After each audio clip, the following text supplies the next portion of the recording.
Good morning, it's Karen from Simply Living for Him. I'm here to do my daily encouragement video from God's Word. I hope that you find these videos a blessing. Today I wanted to look at John 15. Many of us know this verse or this passage.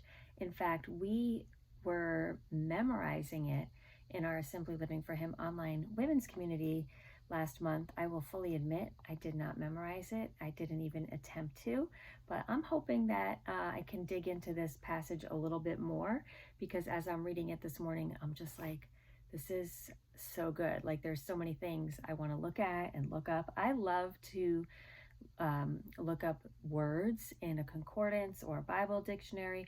I love to use my Blue Letter Bible app. If you guys are not familiar with that, it's a really great resource to kind of dig into different words and phrases and to really understand the original intent in many of these passages. Because sometimes we think we know what a passage means because we put it in our modern times, but when we look at the original meaning of the word, it kind of really makes different connections. So anyway, there's a lot here that I would suggest that if you wanted to study, you would look up.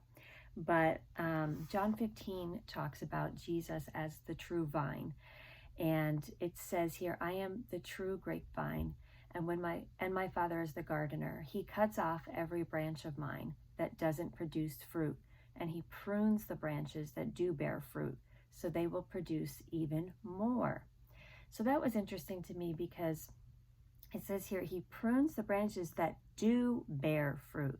So even the things that are bearing fruit, he cuts back in order to bear more fruit. And that just really struck at me, because I often think of, him pruning things away that are not necessary. But here it's saying he actually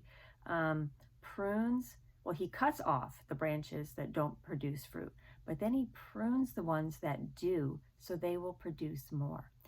And so I know I've been in a season probably of pruning lately, and hopefully, growing and being able to produce more fruit, because I've just been really trying to take some things to the Lord and really asking him to take over in those areas. It says, you have already been pruned and purified by the message I have given you. Remain in me and I will remain in you. For a branch cannot produce fruit if it is severed from the vine, and you cannot be fruitful unless you remain in me. One thing I wanted to talk about here, as you go on, you can read this on your own. Many of us know this whole passage from verse 1 to 17. I would really encourage you to read it. But one thing I really wanted to emphasize, so there's this whole talk here about, remaining in him and abiding, and, Jesus is the vine, and, God is the gardener there, and producing fruit and all of that stuff. But there's a distinct thing that I wanted to point out in today's video, that we are created for a deep connection with God. When we're talking here about, being abiding and being a part of this vine and the branches, when you're in a relationship with the Lord, there is a deep, deep connection there. We are created to abide. We are created to be in this deep and intimate relationship with the Lord.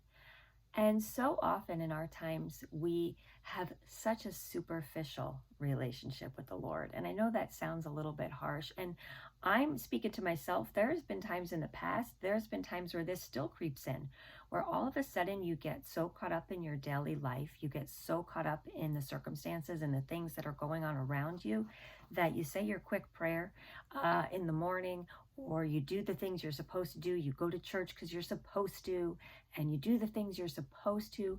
But is that really abiding? Is that really this intimate relationship that we were created for? When you think about a vine and branches, the vine doesn't exist without the branches. The fruit doesn't exist without the vine. Like, it all is together. If you cut it off, it dies. And so if we are not abiding in him, and we are not maintaining that intimate relationship with him, we are going to wither and die as well. We get our life, our sustenance, we bear our fruit from him. It says in here in verse 5, um, apart from me, you can do nothing. And that is so true. Apart from God, we are absolutely nothing. And if we don't abide in him and remember that that relationship exists for us to be, connected fully, we are not going to produce abundant fruit in our lives. We are going to, it's like you're having this plant here that you're like taking off a branch and you're just trying to stick it in with no roots and no plant. You're just trying to stick it in and say grow. It's not going to grow. That branch has to be a part of the vine. And then God nurtures that relationship and takes care of us and sometimes prunes us, but we grow and we bear fruit because we are connected with him. So there's this deep sense of connection when you read this passage in John 15 that we have. So remember, in your everyday life, do not try to be a branch that you just stick in the ground and then say, let's grow because I'm next to the branch that's thriving, or the vine, I should say, that's thriving, right?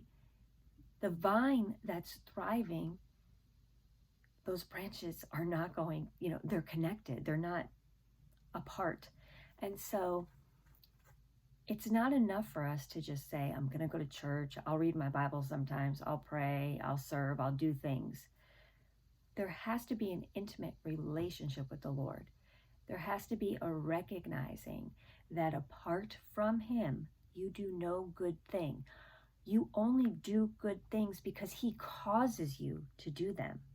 And it is his will that you do them. And so if you want to experience your life to the fullest, that abundant life, you must remain in him. You must remember that apart from him, you do nothing good. Apart from him, you will not thrive. You will not produce the fruit that he wants to produce in you. So I would encourage you to go to this passage today. Go to a Bible dictionary. Go to something like the Blue Letter Bible app, or you can go online, blueletterbible.org. Look up these words and really understand the intimate relationship that you have with God through Christ. And be encouraged that when you remain in him, you're in his word every day, you're submitting your life to him, you're surrendering your life, you're saying, apart from you, I am nothing, but if I remain connected with you, I will, produce the fruit in my life that you've created me to do. And stick close to him, abide in him. Let me know if this encouraged you today. Let me know what you think. And until the next time, I wish you all the blessings and joy in Jesus today.